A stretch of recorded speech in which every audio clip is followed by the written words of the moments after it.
예, 안녕하십니까. 현대투자연구소의 이종구 소장입니다. 이번 시간요, 글로벌 증시 불안으로 인해서요, 지수가 다시 1500포인트까지 재하락하느냐, 아니면 반등세가 이번 주에도 지속이 되냐에 대해서요, 진단해 보도록 하고요. 또 이번 주에 있을 주요 일정 및 테마별 관심 종목에 대해서도 알아보도록 하겠습니다. 먼저요, 지난주 지수 지표를 살펴보면요, 코스피 지수가 8포인트 0.4% 상승한 1725로 마감이 되면서요. 2주 연속 상승의 흐름이 이어졌습니다. 수급 선항을 보면요. 변함이 없죠. 외국인들이 1조 9,900억대 순매도를 보였고요. 기관도 4천억대 매도를 보이면서요. 개인들이 2조 3천억대, 그렇죠? 그 물량을 다 받아주는 순매수 역할을 했습니다. 상당히 수급적인 현황을 보면 부담이 된다라고요 볼 수가 있을 겁니다. 코스닥 지수는 51포인트 9.6% 강한 상승의 흐름을 보이면서요. 573포인트로 마감이 됐습니다. 뭐 수급도 크게 변함은 없어요. 그렇죠? 외국인들이 오히려 이 2,700억대 순매도를 했고요. 기관도 900억대 매도를 보였지만요. 개인들이 4,200억대 순매수를 보면서 이 상승을 경인했다. 자, 이렇게 코스피 지수와 코스닥 지수가 차이가 나는 이유는 그죠? 코스닥 지수는 개인 비중이 한 80% 이상이 되죠. 절대적인 비중을 차지한다. 근데 최근에 개인들의 그죠? 순매수가 지속적으로 유입이 되고 있고 또 고객 애탁금도 작년 대비해서 한 14조 원 정도 증가하죠. 이러한 개인들의 매수에 의해서 코스닥 시장이 상대적으로 강한 흐름을 보여주고 있지 않나요? 그런 판단이에요. 하지만 선물지수는 1.75 하락한 231.65포인트로 마감이 됐어요. 자, 근데 또 선물지수를 보면은 외국인들이 한 1조 6천억대 순매수를 보였고요. 기관이 한 1조 원대 순매도, 개인들도 한 5,900억대 순매도를 보였죠. 자, 그럼요, 일반적으로 외국인들이 선물을 매수를 하게 되면은 그 반대편에 있는 기관들이 매도를 하게 되죠. 당연합니다. 그러면 기관들이 선물을 매도를 하게 되면은, 그쵸? 현물 쪽에서 프로그램 매수가 유입이 되는 것이 일반적인 형태에서 이 현물 쪽에서는 기관들의 순매수가 당연히 돼야 되는데, 그쵸? 다 매도. 코스피, 코스닥 선물을 다 매도를 한다. 자, 지금같이 심각한 하락장에서, 그죠? 이 개인들이 역할을 전혀 못 해주고 있다. 과거에요, 우리나라 국가부도산태 IMF 사태 98년도, 1998년도, 우리 2008년도에 세계 금융 위기 때 주가가 크게 하락할 때 기관들이 거의 외국인들의 물량을 받아주는 역할을 했는데 최근의 흐름은 오히려 기관이 기관다운 역할을 전혀 못하고 그 역할을 개인이 해주고 있는 그런 모습이 상당히 부담으로 작용할 수밖에 없다. 특히 지수가 좀 2주 연속 상승에 따른 또 부담감으로 작용할 수 있다. 뒷부분에서요, 다시 한번 자세하게 지수에 대해서 진단하는 시간을 갖도록 하겠습니다. 여기 노란색 보이죠? 무료 문자 받기 신청했어요. 무료로 정보를 받고 싶으신 분들은 여기 아래 핸드폰 번호 있죠? 성함만 보내주시면요, 월요일서부터 정보를 보내드리도록 하겠습니다. 자, 먼저 주간 장세 전망 및 일정인데 새벽에, 그렇죠? 주말 새벽에 마감돼 다우 지수, 나스닥 지수 다 하락 마감했죠? 다우 지수가 360포인트 하락한 21,052, 나스닥도 114포인트 하락한 7,373으로 마감이 되면서 국내 증시 월요일날 조금 부담으로 작용을 할 수 있는 그런 부분이죠. 자, 이렇게 미국 증시 크게 하락한 배경은요, 대규모 실업 사태죠. 지금요, 미국 노동부에 따르면 3월 넷째 주, 그러니까 22일부터 28일 신규 실업 수당 청구 건수가 665만 건으로 전문가들이 전망치 400만 건을 크게 밑돌았다. 또 다음 주 발표될 이 4월 초순의 실업 건수도 상당히 지금 부담으로 작용할 수밖에 없다. 뒷부분에 나스닥 지수 한번 보겠지만은, 그죠? 상당히 21선의 저항을 맞고 대밀리는 모습, 상당히 힘이 없는 이번 주에도요, 아마 해외 증시, 특히 미국 증시 약세가 좀 더 이어질 수 있다. 요런 부분들은 국내 증시에도요, 조금 악재로 작용을 할 수 있지 않나. 특히 여기에요, 이 유가가 최근에 좀 반등을 주는 국면으로서의 하락세를 조금 멈추게 해주는 그런 역할을 해왔는데, 이 러시아하고요, 사우디하고 그죠? 뭐 합의가 그죠? 예, 최근에 회의가 지금 긴급 회의가 열릴 것으로 예상이 됐던 6일에서요. 그것이 연기됐죠. 8일 내지 9일로 그죠? 요런 부분이 또 월요일 날 오전에 또 악재로 작용하면서 월요일 날 조금 부담스러운 모습은 해발에서 나올 수 있지 않나요? 그런 말씀을 드려요. 오른쪽이면 특히 이제 어닝 시즌 7일날 삼성전자 실적 발표를 시작해서 본격적으로 시작이 됐죠. 국내요. 자, 근데 이 실적이 이것도 조금 어두운 그런 전망이죠. 예, 작년 1분기 영업이익이 한 20조 2천억 정도인데 그렇죠? 요번에 우리가 이제 전망한 회사들을 보면은 16조 7천억대. 그래서 작년 1분기 대비해서 16.9% 감소를 할 걸로 보고, 특히 1월 달에 1분기 실적 전망치가 있었을 거 아닙니까?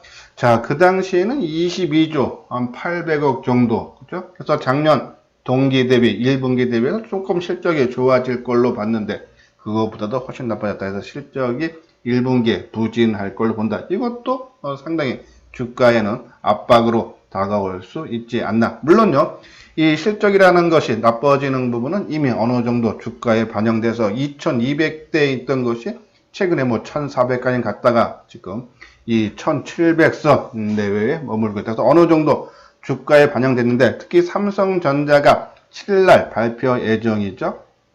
지금 전망치를 보면 1분기 실적 전망치 보면 한 6조 3천억대가 평균으로 봐요.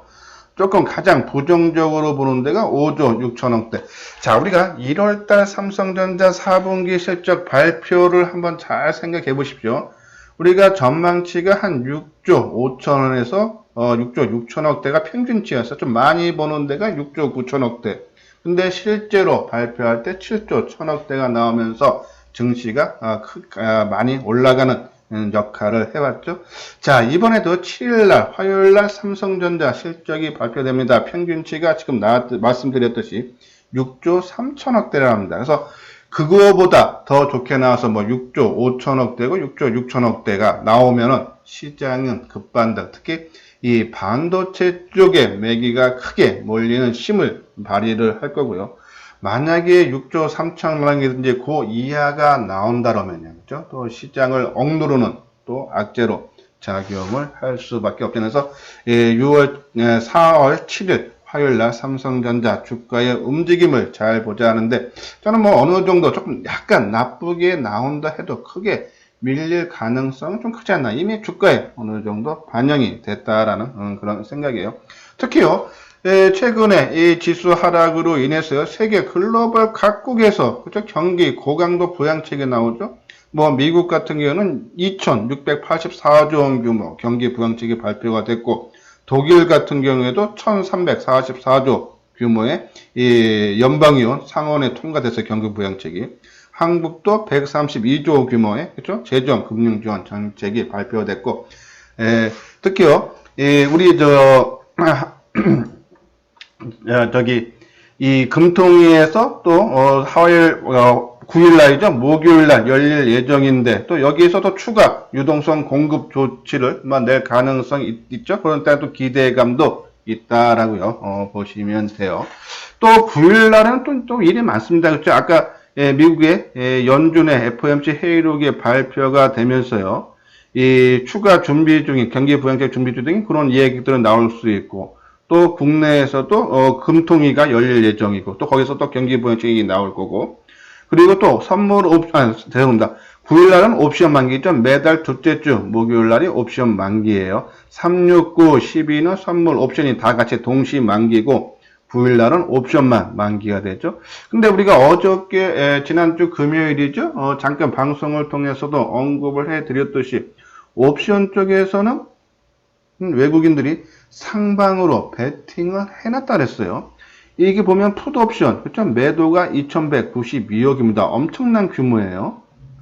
그러면 엄청난 규모를 매도를 했다는, 풋옵션을 매도했다는 얘기는 상승적으로 베팅을 했다는 얘기죠.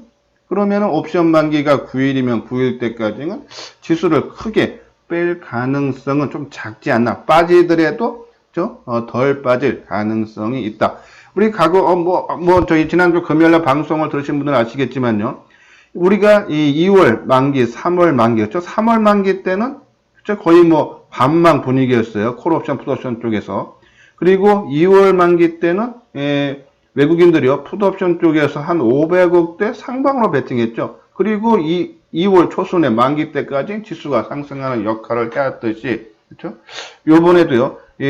그때보다 금액이 한 2천억대 베팅을 해놨다. 그렇죠? 조금 우리가 지수를 만기 때까지는 조금 긍정적으로 봐달라. 뭐 해외 증시 영향에서 좀 빠지더라도 생각보다 크게 빠지지는 않을 거라는 것이 수급의 풋옵션 쪽에서 조금 나타난 것이 아닌가라는 그런 말씀을 드려요. 자, 우리가 가장 지금 중요하게 느끼는 것이 이 부분이죠. 코스피 전망이에요. 지금은 어떤 종목도 중요하지만 시장이 더 중요합니다. 왜? 시장이 크게 떠버리면 종목 다 동반적으로 상승하고요. 또 지수가 크게 하락하면 모든 종목들이 따라서 또 하락하는 그런 모습이기 때문에 종목보다는 지수가 더 중요한데, 과연 지수가 2차 급락을 할 것이냐, 완만한 반등을 할 것이냐, 그렇죠? 요 내용을 보면요, 상당히 이게 엇갈린 전망이 나오고 있죠? 급락했던 코스피가 앞선 낙폭의 30% 가량을 만회하며, 우리도 처음에 한 1800선, 21선을 1차, 그렇죠? 반등폭으로 저항대로 봤고, 2차는 1980포인트 정도로 봤죠? 저는 그 생각은 아직도 유효하다 해서 1차 저항선 21선인 1800선 내외에서 한 20% 현금은 확보하자라는 말씀을 드렸어요. 그것도 유효하고, 근데 20% 현금 확보를 한 것을 그냥 계속 현금 쪽으로 묵혀두기보다는 조금 단기적인 관점에서 철저하게 움직이자라는 말씀을 드렸어요. 왜? 만만한 상승이 계속적으로 이어지면은, 그죠? 거기에 따른 피해도 같이 수익을 낼 수 있는 기회가 사라지니까요. 그런 부분인데, 여기 내용도 보면요. 1차 반등에 성공한 가운데 금융투자업계에서는 향후 주가 흐름에 관심이 쏠리고 있다라는 내용이죠. 이제 삼성증권하고, 그죠? 부국증권은 다시 재차 하락해서 쌍바닥 모습이 나오는 그런 전망을 내놓고 있어요. 삼성증권은 코스피가 직전 고점 대비 30% 이상 하락한 1997년 외환위기, 그죠? 우리나라 IMF 사태죠. 그리고 2008년 글로벌 금융위기 등의 사례를 참고할 때 지금은 아직 저점 통과를 애단하기보다는 앞서 급락했다는 여진을 경계하락서 좀 부담스럽다라는 얘기죠. 그리고 부국증권도 이번 사태의 확산이 2분기까지 이어짐에 따라 기업 이익 및 경제 성장률 전망치가 급격히 하향 조정될 수 있는 상황이라서 1차적으로 단기 유동성 경색의 주가 급락을 초래했다면 기업 실적 악화가 2차 하방 압력으로, 특히 이제 2분기 실적 발표가 나오면서 1분기 실적 나오죠.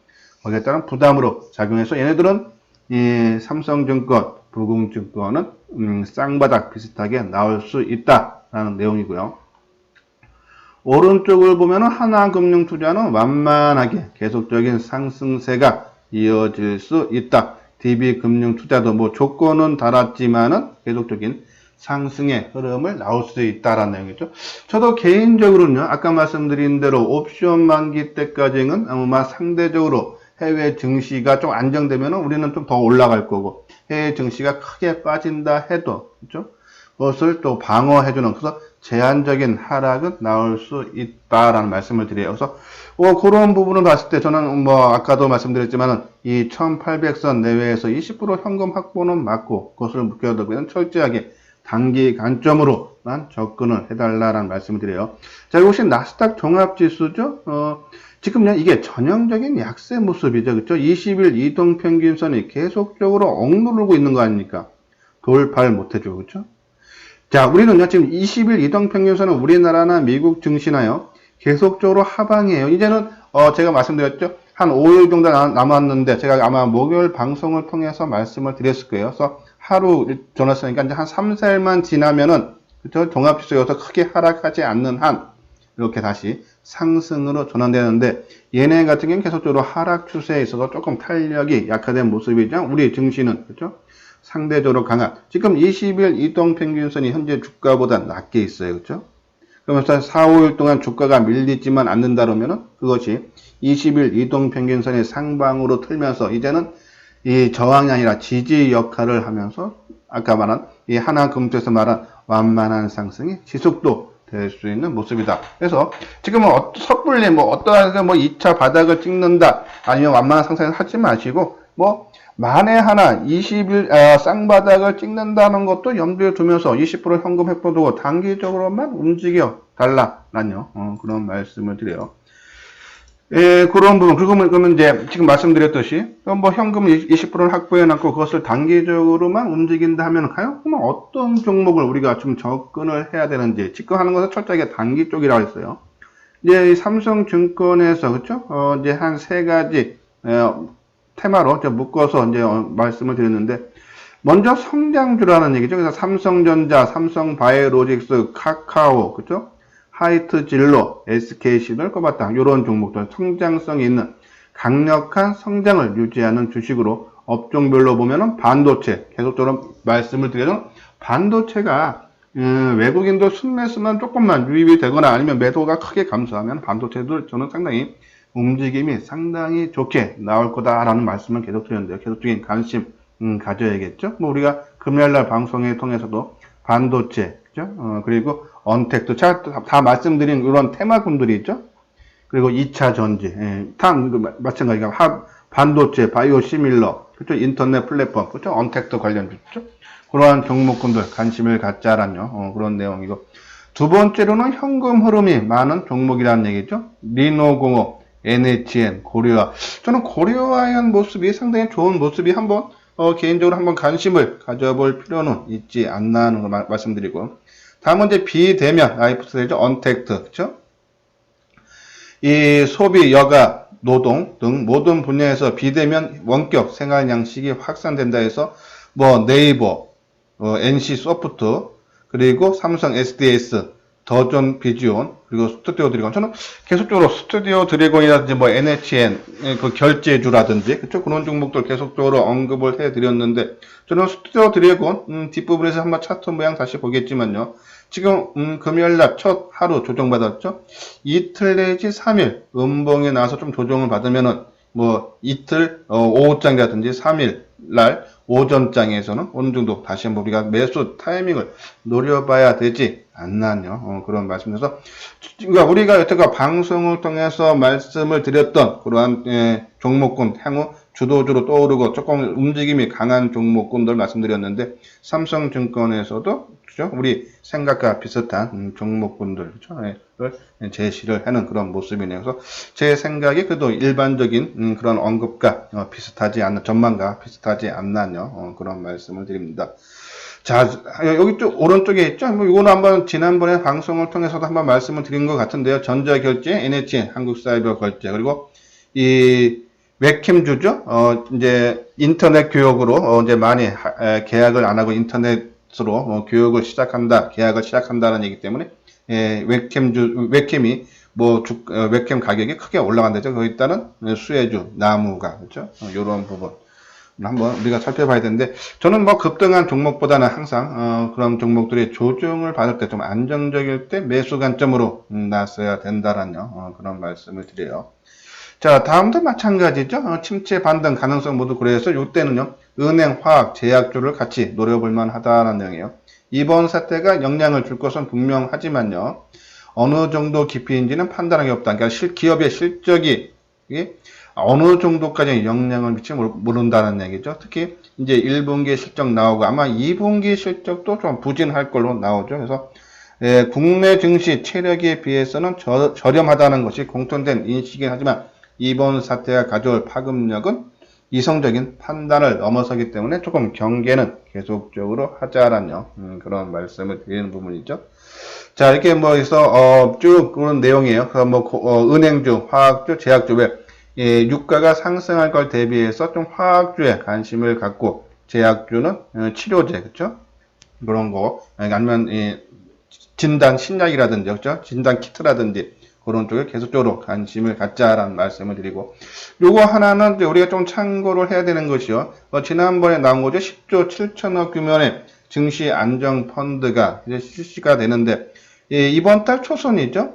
요건 이제 지난번에 나왔으니까 다음 달에 하는데 이번 달 초부터 3조 원대 내외의 자금이 증시에 유입이 된다 해서 증시 하락을 방어하는 형편, 외국인들의 매도를 어느 정도 그동안에는 개인들의 그 물량을 거의 다 받아줬는데 증한 펀드도 이제는 돈이 유입이 되면서 증시의 하락을 막아주는 역할을 할 수 있다라는 생각에서 저 개인적으로는 뭐 계속적으로 말씀드렸지만요, 주 초반에 좀 적게 해외 증시보다는 조금 적게 밀리고 해외 증시가 안정되면 더 빠르게, 그러니까 해외 증시보다는 더욱더 강한 그런 모습은 충분히 나올 수 있고, 선물 옵션 만기 그리고 또 9일 날에 그렇죠? 금통이 그렇죠? 그러한 부분에서 그 이후에는 우리가 좀 한번 경계심을, 또 본격적인 실적 시즌 그러다 부담은 작용할 수 있다. 그래서 저는 주 초반에는 오히려 조금 단기적으로 밀리면 사고 좀 뜨면, 지금은요 추경 매수해서는 먹을 폭이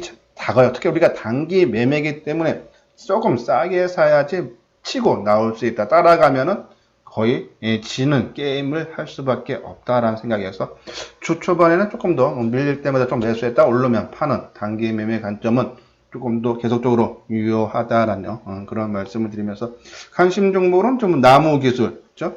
네트워크 환경, 인프라 구축과 함께요. 이 망 분리 및 클라우드 솔루션, 시스템 통합 및 유지 보수를 주로 사업을 영위하는 그런 회사죠. 나무기술. 자, 상당히 안정적인 그런 모습이어서 뭐 5G 해서 저희들이 뭐 계속 서진 시스템, HFR, KMW, RFH도 말씀드렸고요. 이노와이스도 마찬가지고. 그리고 새롭게 안정된, 저는 지금요 완전한 역배열 종목보다는 그렇죠? 혼조돼 너무 정배열돼서 지금 이제 NH 한국사이버결제 같은 경우는 너무 많이 올랐어요. 역사적 신고까지 계산했죠. 그런 종목들은 조금 저는 주가가 크게 올라가서 리스크가 그만큼 크기 때문에 뭐 지금 새롭게 손대는 부분은 아니다라는 말씀을 드려요. 오히려 주가가 이동평균선과 혼조된 그러한 종목들이 오히려 앞으로 단기적인 관점이 됐든 중기적인 관점이 됐든 오히려 먹을 폭이 많지 않나. 그래서 나무 기술, 솔리드, 그렇죠?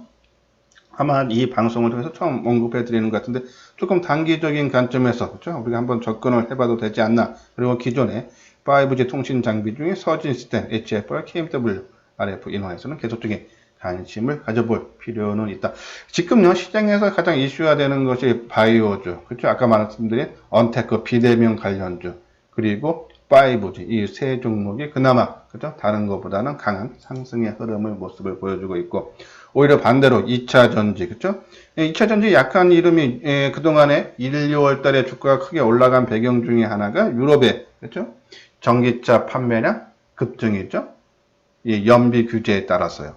근데 유럽이 자동차 공장이 스톱이 되면서 그렇죠? 좀 수요가 감소되지 않나 그런 우려죠. 그러면서 지금 2차 전지 전반적으로 약간 흐름의 모습을 보이고 있다. 그만큼 주가는 바닥권 형성을 해주고 있는 모습이죠. 그래서 단기적인 관점에서는 조금 2차 전지는 좀 후순위로 밀린다라고요. 보시면 돼요. 지금 방송한 지 한 23분 됐는데요. 뭐 도움이 된다 하시는 분들은요. 구독하기, 이미 제 방송을 구독하시는 분들은 좋아요를 눌러주시고, 그리고 이제 반도체하고 2차 전지는 좀 외국인들이 매도가 크게 감소하거나 순매수 전환되면요 아마 강한 상승의 모습이 보인다. 그래서 네페스, 테스나, 에이지 테크놀로지, SNS대, SFA 반도체 계속적인 관심을 가져달라. 이후 방송들은요 지난 금요일날 방송을 했으니까 지나가는 식으로 말씀을 드리도록 하겠습니다. 다음은 스튜디오 드래곤, 비대면 주식이죠. 저는 오히려 이러한 종목군 계속적인, 아까 말씀드렸어요. 좀 첫 주종 나왔기 때문에 나흘 뜨고 첫 주종이기 때문에 한 이틀, 짧으면 이틀, 그래서 내일 오후장 아니면 모레 화요일날 오전에 한번 관심을 가져도 되지 않나. 이제 한국 사이버 결제, 그렇죠? 우리가 받았건, 제가 보니까는 2주 전에 이 주간 이제 자세하게 설명을 해드렸던 부분인데, 뭐 이런 부분들, 그렇죠? 이제 많이 떴으니까 제외하고 카카오도 계속적인 관심을 갖자 해서 저는 이 비대면 언택트 종목 중에서 스튜디오 드래곤 카카오 쪽에 관심을 가져야 되지 않나요? 그런 말씀을 드려요. 다음은 바이오주죠. 뭐 페트론, 알트오제, 우리가 NKMX도 말씀드렸는데 뭐 어제 10몇 프로 올랐다가 뭐 조금 대밀려서 끝났지만은 계속적인 짧은 매매, 그렇죠? HLB 바닥권에서 인제 움직이고 수급도 상당히 양호한 모습이죠. 물론 유무상 증자, 뭐 지난 금요일날 언급을 해드렸기 때문에 그냥 이러한 종목군들 계속적인 관심을 가져달라라는 그런 말씀을 드립니다. 자, 마지막으로는 체험 VIP 유료 회원이에요. 혼자 매매하기 힘들다. 지금은요, 누구를 다 손실 났습니다. 이 손실을 이렇게 반등을 할 때 최소화하는 전략을 써서 최소화한 다음에 시장이 안정됐을 때 이제는 본격적으로, 그러니까 내가 돈을 크게 버는 구간이 있고, 손해 봤다가 손실을 줄이는 건데, 지금 손실을 최대로 줄여야 됩니다. 너무 지금 잦은 매매하면요, 오히려 손실이 커질 수 있어요, 지금요. 물론 이제 어제도 우리가 방송에서 이 선수급, 이 타고난 감각 있는 친구분들은 지금 상당히 좋은 장이죠. 변동성이 크니까는. 하지만 일반적인 저를 포함한 모든 한 95%가 되는 일반 투자자분들은 상당히 어려운 장. 그래서 손실을 최소화하는 전략이 유효하다. 그래서 혼자 하기 힘드신 분들은 한번 내용 읽어보시고요. 요래 아래 핸드폰으로 연락을 주시기 바랍니다. 예, 이것으로서요, 4월 둘째 주 주간 장세 전망을 마치도록 하겠습니다. 끝까지 시청해 주신 분들 구독과 좋아요 꼭 눌러 주시기 바랍니다.